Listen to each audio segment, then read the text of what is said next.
Saint-Boniface, Québec. Depuis que la municipalité de Saint-Boniface a remporté le concours de Craft Hockeyville, le comité de l'Arena a de l'ambition pour son projet de rénovation.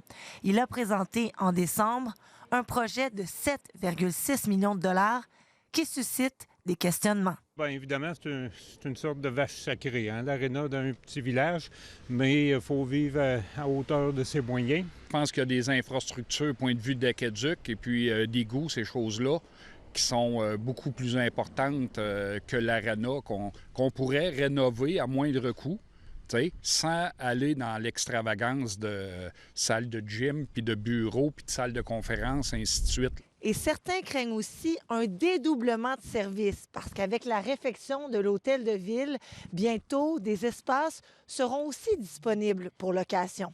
Ce qu'il faut savoir, c'est que le centre de conditionnement physique, ce qu'on nous dit, c'est une demande parce qu'il n'y en a pas dans la MRC Masquinongé. Le montage financier du projet prévoit 2 millions de dollars divisés également entre la municipalité et l'Arena, 250 000 dollars de Craft Hockeyville, des partenaires privés et une demande au Pafir Spa qui pourrait faire grimper la contribution du gouvernement québécois à 4,5 millions de dollars.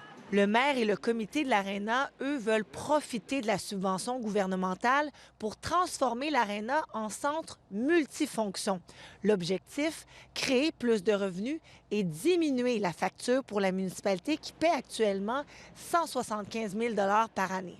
En ajoutant un centre de conditionnement physique, en ajoutant des salles multifonctionnelles, dans l'ensemble du projet, on veut générer des revenus. Ça va assurer la pérennité du bâtiment. Ça va mettre aux normes ce qui est désuet. Est-ce que vous garantissez que la municipalité ne mettra pas plus qu'1 million de dollars?